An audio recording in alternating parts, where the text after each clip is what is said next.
नमस्कार, बहुत स्वागत है आप सभी का। आप देख रहे हैं जोहार झारखंड। मैं हूं आपके साथ जया मिश्रा। बड़ी खबर के साथ बुलेटिन की शुरुआत करेंगे। शीतकालीन सत्र से जुड़ी खबर आपके सामने रखने जा रहे हैं।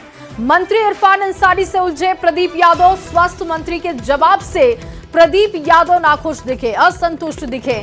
प्रदीप यादव ने कहा, कहानी सुनाकर मन मत बहलाइए। कहीं भी थैलेसीमिया मरीजों को मुफ्त में ब्लड नहीं दिया जाता। ब्लड चढ़ाने को लेकर एक मरीज के 51 लाख रुपए खर्च हुए। इरफान अंसारी ने कहा वो पूरे सबूत लेकर सदन में आए हैं।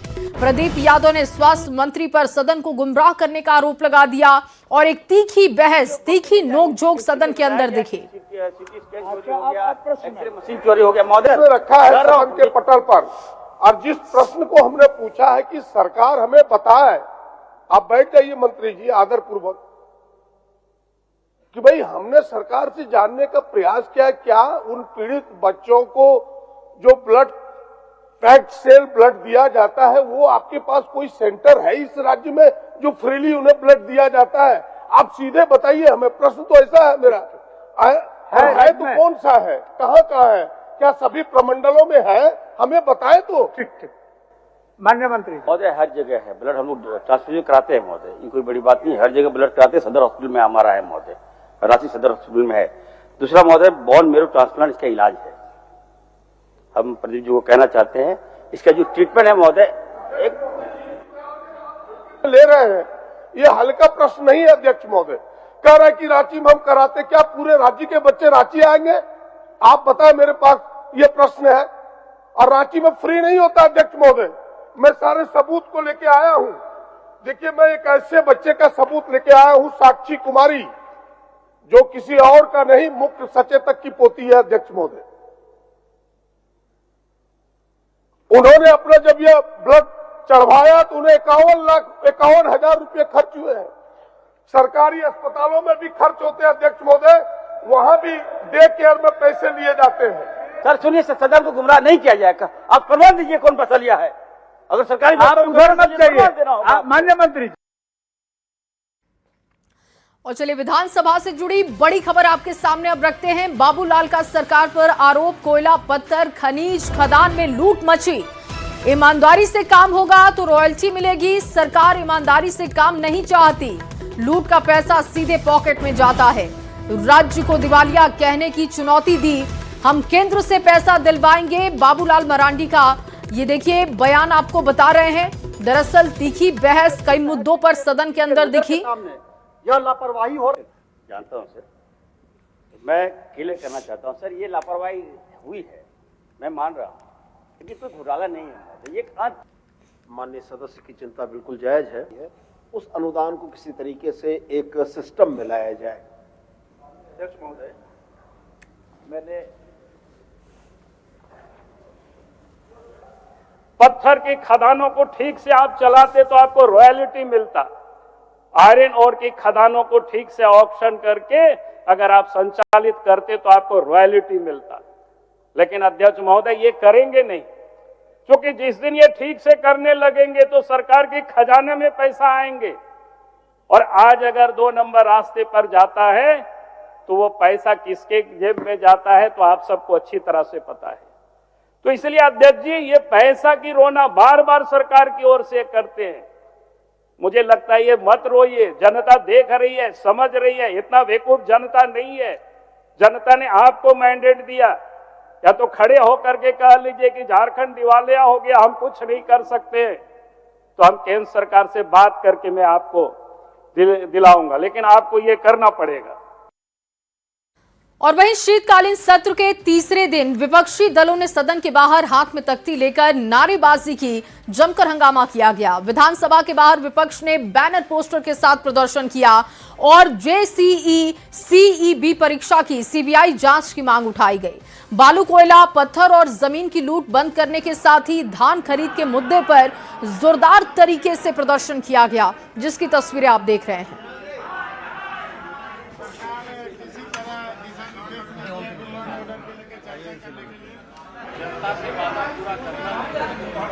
आम लोगों के नज़र में ये बात नहीं आती है। आज नीट के एग्जाम के बाद जेसीसी के माध्यम से जो परीक्षा कंडक्ट हुआ, जो उनको ऑनलाइन करना था, और उसमें गाइडलाइन है कि आप फॉर्म लेने के बाद कोई हेर फेर नहीं कर सकते हैं, ना कि कोई आवासीय जाति प्रमाण पत्र ले सकते हैं। इन्होंने मेडिकल और यहाँ के छात्रों के साथ जो अन्याय किया है, झारखंड के बच्चों का भविष्य को बेच दिया, इसीलिए सीबीआई की जांच मांग कर। मैं तो कहती हूँ ये पूरी तरह से पिछड़ा विरोधी सरकार है। आप विधि व्यवस्था की अगर बात करेंगे तो आपको हर एक जिलों में जाकर, आप सभी मीडिया बंधु जो है, आप हर एक जिले से बिलोंग करते हैं, आप सभी वहाँ घूमते हैं, आपको पता है विधि व्यवस्था कैसी। बालू माफिया घूम रहे हैं, कोयला माफिया घूम रहे हैं, जमीन माफिया घूम रहे हैं, वही तो सरकार को चला रहे हैं, इसलिए सरकार चुप है। सरकार इस राज्य के विकास के प्रति संवेदनहीन है, इनके अंदर संवेदना नहीं है। इस राज्य की बेहतरी कैसे हो, इस राज्य की तरक्की कैसे हो, लॉ एंड ऑर्डर चौपट है। हमने कल भी कहा था, मैं आज भी दोहराना चाहता हूँ कि आज तक धान के क्रय केंद्र नहीं खुला है। किसान बेचारा 10 रुपये 15 रुपये केजी धान बेच रहा है। जब किसान धान बेच देगा तब बिचौलिया से धान ही खरीदेंगे जो खरीद लेता है। तो निश्चित तौर पे गड़बड़ी है, कानून व्यवस्था एकदम चौपट है। रोज घटनाएं देख रहे हैं आप देख रहे हैं कि छात्र के साथ क्या हो रहा है। 34% लोग इंटर और बीए में फीस बढ़ा दिया गया। तो कहीं से भी हमको उचित प्रतीत नहीं होता है कि राज्य के प्रति थोड़ा भी संवेदनशील है। और वहीं झारखंड विधानसभा के शीतकालीन सत्र में पेश किए गए अनुपूरक बजट में सबसे ज्यादा राशि मैया योजना के लिए रखी गई। मैया योजना यानी कि महिला बाल विकास एवं सामाजिक सुरक्षा के लिए राज्य सरकार ने 2082 करोड़ की राशि रखी है, जिसे लेकर प्रदेश में राजनीति शुरू हो चुकी है। बीजेपी ने एक ही योजना में सारे पैसे झोंकने का आरोप लगाया और इसके साथ ही अनुपूरक बजट में गलत प्रबंधन का आरोप लगाया। वहीं सत्ता पक्ष ने पलटवार करते हुए कहा कि सरकार ने जो वादा किया है उस पर अडिग है, राशि की कोई कमी नहीं है। माननीय सदस्य की चिंता बिल्कुल। तमाम योजनाओं की जरूरत है, तमाम योजनाएं चलेंगी, विपरीत परिस्थितियों में भी चलेंगी, लेकिन सरकार ने अपना इकबाल बुलंद किया। हम जुमलेबाज लोग नहीं हैं, हम जो बोलते हैं वो करते हैं। विपरीत परिस्थितियों में भी योजनाओं को धरातल पर उतारने का जज्बा, वो हौसला अगर किसी में है तो माननीय हेमंत सोरेन जी में। मैया सशक्त होंगी, लगातार होंगी, सतत प्रक्रिया है। हम अपने वादे से पीछे नहीं हटेंगे, चाहे इसके लिए जो कुछ भी करना पड़े। ये मैया समान योजना पे सरकार खर्च करे, हमें कोई आपत्ति नहीं है, लेकिन दूसरे विभागों के पैसे में कटौती करके, शिक्षा के पैसे में कटौती करेंगे, समाज कल्याण के पैसे में कटौती करेंगे और उसको मैया समान योजना में डाइवर्ट करेंगे, तो दिखाता है सरकार का जो फाइनेंशियल मैनेजमेंट है ये पूरे तरीके से कोलैप्स कर गया है। ठीक है, मैया समान योजना आप करें, महिलाओं को दें, आखिर इन्होंने ही आपको चुनाव जिताया था, चुनावी भत्ता था ये, लेकिन दूसरे विभागों में क्यों कटौती कर रहे हैं? राज्य में आर्थिक संकट ऐसा है कि ठेकेदारों को 2-2 वर्षों से भुगतान नहीं हुआ है। हरमू फ्लाईओवर का टेंडर हुआ कई 100 करोड़ का, तो सिर्फ एक कंपनी हिस्सा लेने आई। ऐसा सरकार की विश्वसनीयता हो गई है। और चलिए अब आपको किसानों के हित से जुड़ी बड़ी खबर देते हैं। ये बड़ी खबर, रांची से धान खरीदेगी सरकार। राज्य में 15 दिसंबर से धान अधिप्राप्ति का कार्य शुरू किया जाएगा, ये जानकारी सामने आ रही है। 700 से ज्यादा धान अधिप्राप्ति सेंटर्स पर यह सुविधा किसानों को मिलेगी। 2450 रुपए प्रति क्विंटल की दर से धान खरीदेगी सरकार। रास्ता साफ हो चुका है। देखिए, बायोमेट्रिक सत्यापन पर धान की बिक्री कर सकेंगे किसान। मोबाइल ऐप के माध्यम से स्टॉल होगी बुकिंग, स्लॉट आप बुक कर सकेंगे और उसके बाद धान खरीद के लिए आपका समय तय कर दिया जाएगा कि कब आपको सेंटर पर पहुंचना है। और झारखंड के विधानसभा के शीतकालीन सत्र में किसानों से धान खरीद और उसके एमएसपी को लेकर जबरदस्त प्रदर्शन चल रहा है। राज्य सरकार 15 दिसंबर से किसानों से 700 से ज्यादा केंद्रों पर धान की खरीद करेगी और इसके लिए किसानों को प्रति क्विंटल 2450 रुपए एक मुश्त और त्वरित भुगतान भी किया जाएगा। इसको लेकर सियासत हो रही है। बीजेपी ने राज्य सरकार को उनके वादे के मुताबिक 3200 रुपए एमएसपी की मांग की है, जिस पर सत्ताधारी दल जेएमएम ने केंद्र सरकार पर हमला कर दिया और हमला बोलते हुए कहा कि उनको अपना वादा याद रखना चाहिए। अगर केंद्र की तरफ से वादा याद रखा जाएगा तो फिर राज्य सरकार भी एमएसपी के दाम बढ़ा देगी। एमएसपी जो केंद्र सरकार का है, हम उसमें भी एड ऑन कर रहे हैं। 81 रुपए का बोनस हम लोग दे रहे हैं। अगर बहुत शुभचिंतक बने हैं, बहुत हितैषी बने हैं, तो घोषणा कर दें पूरे देश में। एमएसपी बढ़ाने की मांग बहुत पुरानी है। इन लोगों ने कई वादे भी किए हैं, पहले उन वादों को पूरा करें, तब जाके झारखंड पर बात करें। झारखंड में हम लोगों ने किसानों के हितों में निर्णय लिए हैं। मुख्यमंत्री जी ने चुनाव जीतने के लिए बड़े बड़े वायदे किए थे, 3200 तक एमएसपी देने का वादा किया था। वो सारे वादों पर इन्होंने यू टर्न मार लिया। खेतों से धान कट रहा है और अब आप जाकर क्रय केंद्र खोल रहे हैं, तो बिचौलियों ने तो पूरा, मुझे लगता है 50-60% धान जो है वो खेतों से ही खरीद लिया। तो अब सरकार खरीदेगी क्या? और सरकार का डिलीवरी मैकेनिज्म इतना पुअर है कि ये पैसा कब किसानों को मिलेगा उसमें कुछ नहीं। लेकिन 3200 देने का वादा था और 2400 पे निपटा दिया। तो वहीं राज्य भर में धान अधिप्राप्ति को लेकर विपक्ष लगातार सरकार पर हमलावर है। प्रति क्विंटल 2450 रुपए तय होने पर नेता प्रतिपक्ष बाबूलाल मरांडी ने सरकार को घेरा। विधानसभा पहुंचने पर उन्होंने कहा कि किसानों ने आधे से ज्यादा धान बेच दिया। धान को लेकर प्रति क्विंटल 3200 एमएसपी का वादा था, जो अभी तक पूरा नहीं हुआ। 300 रुपया कहा था साहब, और आधा धान तो लोगों ने बेच दिया, वो भी विलम्ब से कर रहा है। तो लूट ही रहा है न, झारखंड की जनता को ठग ही रहा है न वो। और वहीं झारखंड में घोषणा के अनुरूप किसानों को धान का मूल्य नहीं मिलने पर कृषि मंत्री शिल्पी नेहा तिर्की ने भी बयान दिया। धान का एमएसपी 3200 रुपए करने के भी प्रति क्विंटल 2450 रुपए दिए जाने पर भी सवाल जो उठाए जा रहे थे, उस पर उन्होंने जवाब दिया। उन्होंने कहा कि जब घोषणा की गई तो उसे धरातल पर भी उतारा जाएगा, इसके लिए प्रक्रिया जारी है। लेकिन विपक्ष के दबाव में सरकार कोई फैसला नहीं लेगी। उन्होंने केंद्र सरकार पर तंज कसते हुए कहा कि केंद्र सरकार को धान का खरीद मूल्य पर विचार करना चाहिए। अगर हमें सब्सिडी देगी तो जरूर मूल्य बढ़ाया जाएगा। इस साल का धान अधिप्राप्ति 15 दिसंबर से शुरू होने को है। मैं सभी किसानगण से निवेदन करना चाहती हूं कि अगर आप कुछ समय रुक सकते हैं तो कृपया रुकिए, ताकि सही तरीके से आप धान को सरकारी रेट में सरकार को आप बेच सके। और जो सरकारी रेट है, एमएसपी का दर प्लस हमारे राज्य सरकार का बोनस, वो आपको किसानों को मिलेगा। मैडम, 3200 कहा गया था बोनस, ये एमएसपी की बात नहीं। देखिए, निश्चित रूप से हम लोग चाहते हैं कि एमएसपी के दर को हम लोग बढ़ाएं। एमएसपी तो केंद्र सरकार के द्वारा तय होता है, और केंद्र सरकार का क्या रवैया रहा है किसानों के प्रति, ये भी जग जाहिर है।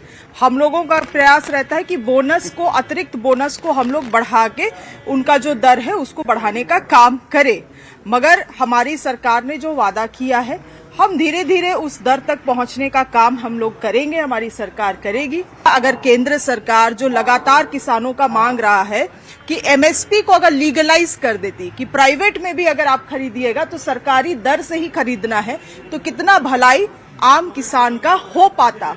मगर इन्होंने उस चीज को लागू नहीं किया है, क्योंकि ये व्यापारियों का, कॉरपोरेट का सरकार है केंद्र सरकार। और वहीं बीजेपी के सचेतक नवीन जायसवाल ने गठबंधन सरकार की चुनावी घोषणा पत्र को फर्जी दस्तावेज बता दिया।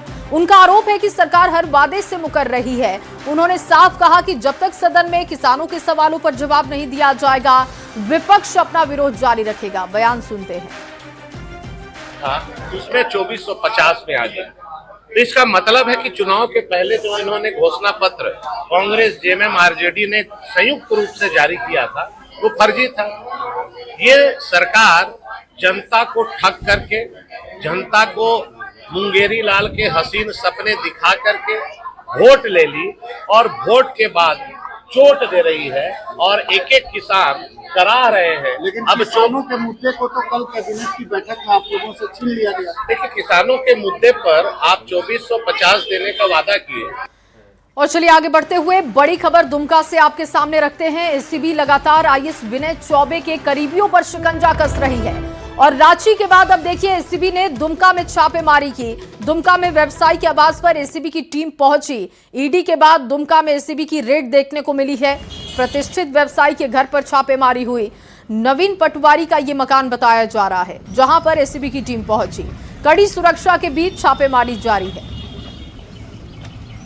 में ईडी की कार्रवाई के बाद अब एसीबी की धमक देखने को मिल रही है। सुबह 5:30 बजे से ही दुमका के भागलपुर रोड स्थित इस नवीन पटवारी के आवास पर सुबह 5:30 बजे से ही छापेमारी जो है वो शुरू की गई है। यह आवास देख रहे हैं, ये नवीन पटवारी का बताया जा रहा है। वैसे इस आवास में 3 भाई रहते हैं और कड़ी सुरक्षा व्यवस्था के बीच सुबह 5:30 बजे से ही जो है एसीबी की छापेमारी चल रही है। हालांकि कोई भी अधिकारी इस पर कुछ भी बोलने को तैयार नहीं है। जो जानकारी मिल पा रही है वो निलंबित IAS विनय चौबे के खिलाफ दर्ज आय से अधिक संपत्ति मामले में यह कार्रवाई जो है चल रही है। विनय चौबे के करीबी ये बताए जाते हैं और एसीबी का अंदेशा है कि अपनी काली कमाई को विनय चौबे ने व्यवसायी के पास इन्वेस्ट किया है और इसी को लेकर आज सुबह से एसीबी की छापेमारी चल रही है।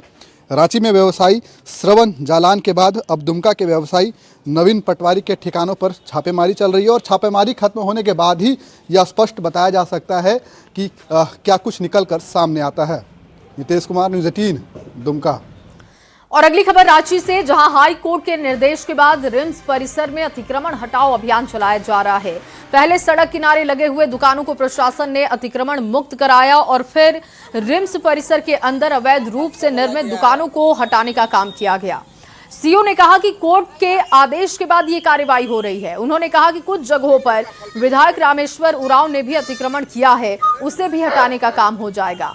मौके से ज्यादा जानकारी दे रहे हैं संवाददाता गौरव झा, उनकी रिपोर्ट देखिए। अब जो है सो हम लोग साउथ कैंपस की ओर भी बढ़ रहे हैं, आप लोग देख रहे होंगे।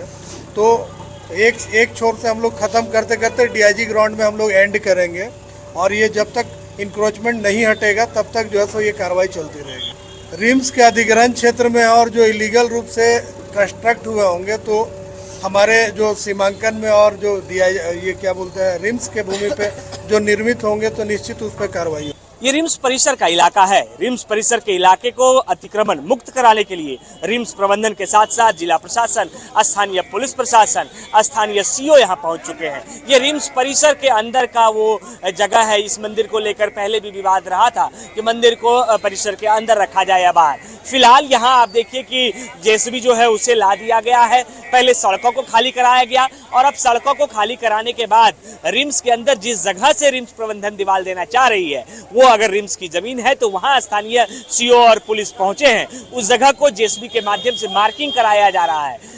कोर्ट के आदेश के बाद ये तमाम कार्रवाइयां चल रही हैं। कोर्ट ने निर्देश दिया था कि अगले 72 घंटे में रिम्स परिसर के अंदर जितने भी अतिक्रमण है, चाहे वो बड़े बंगले बने हो या छोटे, उन्हें मुक्त कराया जाए। और उसी की ये कार्रवाई है कि रिम्स परिसर के अंदर तमाम जो अवैध निर्माण थे, दुकानें बनाई गई थी, उन दुकानों को तोड़ा जा रहा है। यहाँ रिम्स प्रबंधन जिस जगह पर दीवार और गेट बनाना चाहती थी वहां भी प्रशासन की मदद से जो दीवार देने का कार्य है उसे प्रारंभ करवा दिया गया है। इसी जगह से रिम्स की बाउंड्री होगी और तमाम जगहों को अतिक्रमण मुक्त कराने का जो ये कवायद है वो लगातार चल रहा है। रिम्स प्रबंधन ने कहा है कि रिम्स परिसर के अंदर चाहे वो बड़े लोग हो या छोटे, कोई भी अतिक्रमण कर रहा होगा तो उसे खाली कराया जाएगा। गौरव झा, न्यूज़ 18 रांची। और अगली खबर चाईबासा से। चाईबासा के थैलेसीमिया पीड़ित बच्चों के HIV संक्रमित होने के मामले में स्वास्थ्य मंत्री ने बच्चों के लिए कई ऐलान किए। इन्हीं मांगों को लेकर झारखंड बचाओ जन संघर्ष मोर्चा ने आज चाईबासा अनुमंडल कार्यालय के सामने धरना प्रदर्शन किया। मोर्चा ने स्वास्थ्य मंत्री की घोषणाओं को पूरा करने की मांग की। स्वास्थ्य मंत्री की घोषणा के मुताबिक 2 लाख रुपए का अतिरिक्त मुआवजा के अलावा बच्चों को बेहतर इलाज, बेहतर शिक्षा व्यवस्था, परिवार को आवास की व्यवस्था करने की मांग की गई। धरना को लेकर के विधानसभा सदन के बाहर में धरना पर बैठेंगे और सरकार से इन्हीं मांगों को दोहराएंगे। सरकार ने जो वादा किया था, माननीय स्वास्थ्य मंत्री ने और हमारे माननीय मुखिया हेमंत सोरेन साहब ने जो वादा किया था इन पीड़ित बच्चों को न्याय दिलाने की दिशा में, उस वादा को पूरा करें। जो भी दोषी पदाधिकारी है, कर्मचारी इस प्रकार जो घटना को अंजाम दिए हैं उनके ऊपर कानूनी कार्रवाई हो, सख्त से सख्त कार्रवाई और पीड़ित परिवारों को चाहे मुआवजा की मांग हो, बेहतर शिक्षा स्वास्थ्य व्यवस्था की मांग हो, इन्हीं मांग को लेकर धरना पर कल भी इस बात को न रखें। और अगली खबर रांची के बरियातू से आपके सामने रखने जा रहे हैं। रांची में बरियातू के आलम हॉस्पिटल में मरीज के परिजनों ने जमकर हंगामा किया। दरअसल परिजन मरीज के गलत ऑपरेशन का आरोप लगा रहे हैं। 3 नवंबर को मरीज को गॉल ब्लैडर में स्टोन की शिकायत के बाद भर्ती कराया गया था। अस्पताल से डिस्चार्ज करने के बाद फिर से स्टोन की समस्या शुरू हो गई। जब जांच की गई तो पता चला कि डॉक्टर ने बेहतर ऑपरेशन नहीं किया था। जबकि लाखों रुपए की फीस ली गई। पूरे मामले पर अस्पताल प्रबंधन की ओर से दोबारा स्टोन होने की बात कहते हुए सफाई दी जा रही है। उसके बाद जो है 10 दिन के बाद पेन फिर बहुत ज़्यादा होने लगा और कुछ खा रहे वो उल्टी हो जाता। फिर यहाँ लेकर हम लोग आए तो सर बोलते ऐसा है कि पत्थर को छूट गया था, वो जो है पेशाब के रास्ते से निकल गया, इसलिए वो सूजन कर दिया है, जिसके वजह से डॉक्टर का नाम डॉक्टर उमर और मजीद आलम दोनों को वो बुलाए, उनको बात किए तो बोले वो पत्थर छूट गया जिसके वजह से वो पेशाब के रास्ते से निकल गया है। डॉक्टर से कंसल्टेशन के बाद यही पता चला है कि जब इनका सर्जरी हुआ था इनको बोला गया था 14 दिन के लिए यहाँ पे रिटेन होने के लिए, बट ये लोग जबरदस्ती गए हैं। अब 14 दिन के लिए डॉक्टर इसलिए बोले थे ताकि पता चलेगा कि आफ्टर सर्जरी क्या क्या कॉम्प्लिकेशन आ सकता है। तो ये अभी क्या और चलिए आगे बढ़ते हुए गुमला से बड़ी खबर आपके सामने रखते हैं। बिटला हत्याकांड में कार्रवाई की गई है। अपराधी बिटला हत्याकांड में कार्रवाई तेज हो चुकी है। 6 संदिग्धों से पुलिस पूछताछ कर रही है। हिरासत में लेकर इन सभी से पूछताछ जारी है। लापता होने के 5 दिन के बाद कुएं में शव मिला था। अपराधी बिटला हत्याकांड मामले में पुलिस ने 6 संदिग्धों को हिरासत में लिया। लगातार इनसे पूछताछ हो रही है। बता दें आपको कि गुमला के लक्ष्मण नगर निवासी शिव शंकर उर्फ बिटला सिंह की हत्या के मामले पर गुमला पुलिस तेजी से कार्रवाई कर रही है। लापता होने के 5वें दिन फासिया पंचायत भवन के पीछे कुएं से पुलिस ने बिटला का गला कटा शव बरामद किया था और थाना प्रभारी के नेतृत्व में पुलिस टीम ने घटनास्थल का मुआयना किया। पुलिस हिरासत में लिए गए अधिकतर लोगों का पुलिस रिकॉर्ड खंगाल रही है और जानकारी मिल रही है कि अधिकतर लोगों का पुलिस रिकॉर्ड रहा है। कोई ना कोई मामला इन पर पहले से दर्ज है। और अगली खबर चतरा से। चतरा में पुलिस ने नशा के कारोबार पर बड़ा प्रहार किया। पुलिस अधीक्षक सुमित कुमार अग्रवाल के निर्देश पर अवैध अफीम की खेती के खिलाफ विशेष अभियान चलाया जा रहा है। अभियान के तहत जिले के अलग अलग थाना क्षेत्रों में कुल 27.5 एकड़ अफीम की फसल नष्ट की गई और लावालौंग थाना क्षेत्र के कोटारी गांव में 19 एकड़, कुंदा थाना क्षेत्र के मरगड़ा में 5 एकड़, वशिष्ठ नगर थाना इलाके में गिधातरी में 2 एकड़, सदर थाना क्षेत्र की बात की जाए यहां पर 1.5 एकड़ अवैध खेती को शुरुआती अवस्था में ही नष्ट कर दिया गया है। एसपी ने बताया कि अवैध फसल लगाने वालों की पहचान हो रही है और उनके खिलाफ विधि सम्मत कार्रवाई शुरू कर दी गई है। हो रही है उस पर हम लोगों ने विनिष्टीकरण स्टार्ट कर दिया है। लगभग 30 से 35 एकड़ ऑलरेडी हम लोग विनष्ट कर चुके हैं और इस बार आप देखेंगे कि बहुत प्रोएक्टिवली पुलिस काम कर रही है, क्योंकि अभी तक पौधा पनपा भी नहीं है कि हम लोग विनष्टीकरण स्टार्ट कर दिए हैं। और ये ज़्यादातर आप अगर डेटा देखेंगे तो ये वन भूमि में खेती की जाती है और हम लोग अभी बहुत सारे कोऑर्डिनेट्स जो पुराने खेती किए गए थे पिछले साल, तो उन सभी कोऑर्डिनेट्स का सत्यापन भी किया जा रहा है। हम लोग ड्रोन का भी यूज कर रहे हैं और बहुत अच्छी बात कुछ जगह ये भी आई है कि जहाँ पहले खेती होती थी आज वहाँ या तो सरसों की खेती हो रही है, आलू की खेती हो रही है या फिर प्लेन जमीन है। और अगली खबर गिरिडीह से। पचंबा थाना क्षेत्र के new Giridih station railway track पर एक युवक का शत विक्षत शव मिलने से पूरे इलाके में सनसनी का माहौल बन गया। मृतक की पहचान हरिचक निवासी 30 वर्षीय के रूप में की गई है। और एक छोटा सा ब्रेक जल्द हाजिर होंगे, आप बने रहिए हमारे साथ।